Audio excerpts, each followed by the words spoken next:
We do have a lot of news to get to on this Tuesday, including the new reports about that secret operation to get President Trump out of Turkey last month, how he was snuck off of Air Force One and into a catering truck before boarding a military aircraft. Some of his closest aides weren't even aware. We have Martha Raddatz with the details. Yeah, part of it feels like the plot of a spy thriller. We're also looking at that rush to find survivors in the rubble after the destructive earthquake in Colombia. Faith Abube is there, and she has the latest from overnight. It was reassuring to see that 6-month baby. Yes. Okay, yeah. But we're going to begin with a powerful storm slamming the Northeast and Midwest overnight, even shutting down some major airports. So you're going to start us off here, Ginger. And it's already happening again this morning. Chicago to Cincinnati in the threat today. But look what happened in the last 24 hours. We had more than 340 severe reports from Indiana all the way down to Virginia into the Southeast. And again, it's starting up, and it's going to bring with it flash flooding, too. Severe storms rocking the Northeast. A tree collapsing into a house on Long Island. Big beam just fell on my leg. Splitting the roof open and nearly crushing a man inside. Ground stops issued at major airports from New York City to Philadelphia to Boston. At least 800 flights canceled across the country. BWI Tower had to evacuate for a tornado warning. Lightning filling the sky in the D.C. metro area. The storms creating gusts over 60 miles per hour. Thousands of fans attending a BTS concert rushing to shelter inside M&T Bank Stadium in Baltimore during a tornado warning. In Akron, Ohio, severe storms bringing hail and knocking out power to thousands. Instead of rain coming down, it was going sideways. In East Cleveland, powerful winds shearing the side of this building off. And that was yesterday in East Cleveland. This morning I was talking to Trent McGill, the meteorologist at WEWS, and he was saying, oh, you got to see our traffic tracker. Lightning just filling the skies again. And so you're going to see that as these storms move south and east. You can see it just west of Cleveland into Columbus, or just south and east of there. And there are flood watches up, because wait till you see how big of a level 3 out of 4 we have for flooding. But today, let's talk about the damaging wind and even an isolated tornado possible from Peoria and Indianapolis to Cincinnati and Louisville. But obviously that big area of Roanoke back to Cedar Rapids, this is through the day today and tonight. It kind of settles out and you see lays down around Roanoke later by about 10 p.m. But this is the flood threat with it. So along the Ohio River, you could get too much rain too fast, talking 1 to 2 inch per hour rainfall rates, and that is going to add up significantly. So we'll be tracking that, and I'll look at the wildfires. We'll see a little smoke in our skies from that too, Robin. A lot of activity out there. Okay, Ginger, thank you. Now to reports that President Trump took a secret flight out of Turkey last month amid assassination threats from Iran. Chief Global Affairs Correspondent Martha Raddatz is in Washington with those details. Good morning to you, Martha. Good morning, Robin. This is an astonishing story, reportedly of secrecy and deception to keep the president safe, while a plane load of reporters and White House staff on Air Force One reportedly served as unwitting decoys. It was at the NATO summit last month in Turkey where this all began. Concerns so high that Iran might target President Trump on his trip home that the president, the press corps, and White House staff boarded the older, more secure Air Force One instead of the newer Qatari-built jet. But this morning, the Washington Post reporting President Trump quickly sneaked off the plane and into a catering truck before boarding a smaller, far less conspicuous military aircraft to begin the journey home. This type of a protective move is usually done with the utmost secrecy.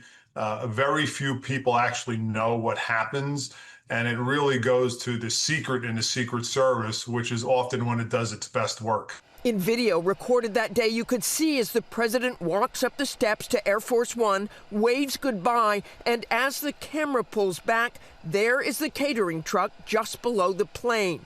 Then 5 minutes later, the press boards Air Force One off to the right, while the catering truck pulls away, reportedly with the president inside. The truck is then seen pulling up behind another military aircraft parked behind Air Force One. The president had flown to the NATO summit on the new Qatari-gifted aircraft. Then the Secret Service had decided to fly everyone home on the older blue and white model. All three planes, the Qatari gifted jet, the Legacy Air Force One carrying staff and press, and the military craft reportedly carrying the president, landed in Britain. It's there that the president is reportedly secreted back on to the Legacy aircraft, where he was seen by cameras again deplaning and boarding the Qatari gifted jet. Before leaving Turkey, the plane carrying staff and press corps had its transponder shut off and had been directed to close their window shades. Do you know why they had us close our window blinds? That was not usual. Well, yeah, because you're, probably on a dangerous flight because of the sleaze bags that we have to deal with. The White House press corps and the White House staff would have been unaware if the plane they left Turkey on was being used as a decoy, deemed too dangerous for the president to remain on board. The White House neither confirmed nor denied the Post reporting, saying in a statement, the new Air Force One is a state-of-the-art aircraft that has been fitted with high-level security protocols that ensure the safety of the president and his staff. As the president has said recently, there are many enemies of America who have their sights on him, and we use every tool at our disposal to address those threats. Rebecca, quite a story. Quite a story, as you said, Martha. All right, thank you. We turn now to the desperate search for survivors after that catastrophic earthquake in Colombia. The death toll climbing after one of the most powerful earthquakes there in over a decade. And Faith Abube is there tracking the very latest for us. Good morning, Faith. Yeah, good morning to you, Rebecca. We're making our way towards those hard-hit areas. Right now, we're in Medellin, where the quake rocked those buildings behind me, sending people rushing for their lives into the streets. But it was further south where we saw those dramatic images, flattened buildings, people trapped, and dozens others killed. This morning, the desperate search for survivors across Colombia after a massive 7.4 earthquake rocked the country Monday. The deadly earthquake, the most powerful to hit the country in more than a decade, leaving a trail of destruction in multiple cities. The quake's epicenter coming close to heavily populated areas. Cities like Pereira and Cali hit particularly hard. Entire apartment buildings seen splitting apart, leaving clouds of dust and rubble. At least 61 buildings collapsed, and over 1,600 homes damaged or destroyed. Residents seen fleeing as structures around them crumbled. In Cali, at least 20 buildings collapsed, falling to the ground. Rescuers using their bare hands and buckets to scoop debris as they search for any signs of life. Amid the devastation, a remarkable rescue. The 6-month-old baby, covered in dust, pulled alive from the rubble. And a woman is seen being pulled through this hole in a hospital that had partially collapsed. She was tied to a rescuer who then rappelled them both down the wall to safety. Travelers at the airport taking cover under a counter, desperately waiting for the shaking to stop. Parts of the ceiling falling just feet away. Elsewhere, cars seen shaking violently on the street. In Manizales, video capturing parts of this historic cathedral collapsing, one of the spires falling sideways. Nearby, people stranded in a cable car in the air, wires shaking. American Alyssa Arroyavi was at the gym in Medellin when it hit. There was like this sudden commotion and everybody was yelling, and the staff then was like really pushing everybody to get outside as quickly as possible because it was quite strong. The damage widespread, impacting health and community centers as well as roads, making it difficult to assess damage in rural areas. At least 132 people dead and 572 others injured, with those numbers expected to rise. Stretchers lining the streets as medics treat the wounded. And Will, the president here in Colombia has declared a national emergency. There's going to be a lot of resources needed for those rescue efforts as well as the recovery effort. The U.S. has already pledged $15 million, more than $15 million, to help with emergency shelter, food, and other aid. Will. Truly harrowing scenes there, and we're thinking of everyone in Colombia. Faith, thank you. We're going to turn now to President Trump's new executive order making significant changes to the childhood vaccination schedule. It's getting pushback from some medical officials and even some Republicans. Chief White House correspondent Mary Bruce has the latest. Mary, good morning. Good morning, Will, and this is sparking a lot of questions from parents this morning. The president now calling for fewer childhood vaccines, recommending that children be vaccinated against 11 diseases. That's down from the previous 18 recommended by the CDC. And central to the president's plan is splitting up the measles, mumps, and rubella vaccine into 3 separate shots, even though individual shots are currently not available here in the U.S. And despite the fact that we are now in the middle of the largest measles outbreak in decades, the president and HHS Secretary Kennedy, a longtime vaccine skeptic, continue to claim without scientific evidence that vaccines are tied to autism and are arguing that breaking up these vaccines will somehow make them safer, even though decades of scientific studies show there is no link between vaccines and autism. Still, the president is claiming that the single MMR shot, for instance, can be, quote, quite lethal. But when pressed if he has any evidence of that, the president told reporters no, but that's what he's heard. Now, the president says there's nothing to lose by breaking up these vaccines,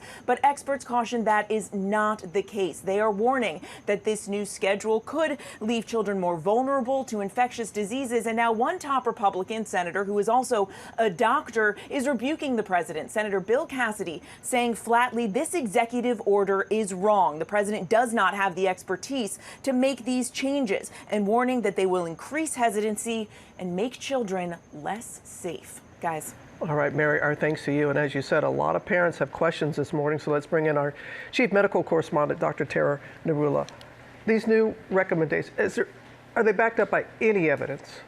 Robin, and to any Americans listening this morning, there is no new science evidence research that has come out or emerged that is pushing forward these new recommendations. And that is why you are seeing so many medical groups speaking up in relation to what has happened yesterday. The American Medical Association releasing a statement, the American Academy of Pediatrics saying that this is disheartening and dangerous, the American College of Physicians calling it problematic and deeply concerning, and the Infectious Disease Society of America say Americans deserve a vaccine recommendation process that is based on qualified experts, a transparent process, and the best available scientific evidence, and that this order undermines all 3 of those fundamental principles. That's issue number 1. Issue number 2 is the continued persistence of talking about this link between autism and vaccines, which is just unfounded. There are decades of research, millions of individuals studied across multiple countries. There has been no link found between autism and vaccines.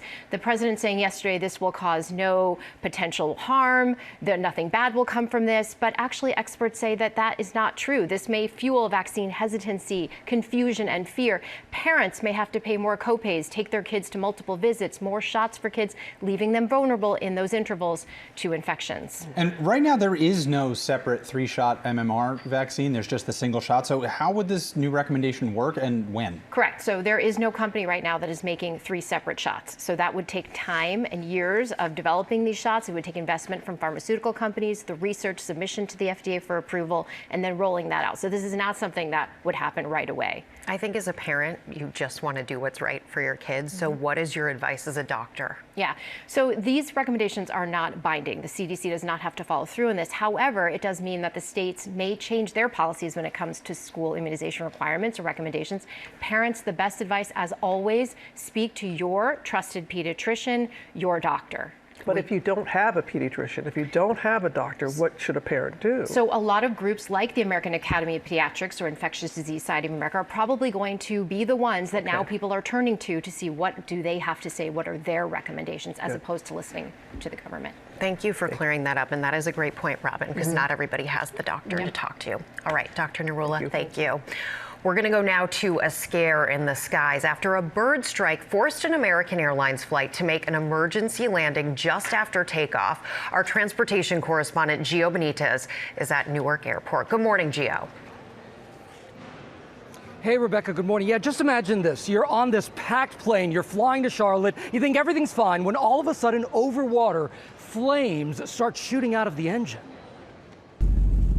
This morning, American Airlines is inspecting the damage following this terrifying mid-air scare. Mayday, mayday, mayday. We've got a engine problem here. The American flight was departing from Myrtle Beach, South Carolina, when it was forced to make an emergency landing after a bird strike. The pilots calling in a mayday as flames burst out of the engine. Other pilots telling the tower that they saw birds go right into the plane's left engine shortly after 8:40 a.m. Monday. I heard this loud bang and some rumbling, and it was significant enough that I turned to my husband and asked him to please cover my daughter's ears. It was so loud. The Boeing 737 already over water before turning around. 172 passengers on board, landing safely back at Myrtle Beach International Airport. Some bursting into cheers. Hey folks, from the captain, welcome back to Myrtle. Hey, everything is good. Emergency personnel meeting the plane on the runway. And the airline says it is now inspecting that aircraft for any damage before returning it to active service, guys. What a relief to be back on the ground there, Gio. Thank you for that. And we're going to turn now to our lotterologist here. Lara Spencer is here. We got the Powerball jackpot inching closer to $1 billion. Did you work on that? No. That was really well done. All right. Yeah. I have to keep going. There's a lot to talk about here. Powerball jackpot will now up to $975 million after no one matched the 6 numbers again last night. This is the 43rd straight fruitless drawing, allowing the jackpot to now climb to this staggering level. Guys, the cash option now is just over $422 million. Now, if and when someone does finally win the untold riches, we may never learn that person's identity because their state might allow anonymity. There are 10 states that allow it on prizes of all levels, including Maryland, New Jersey, Mississippi.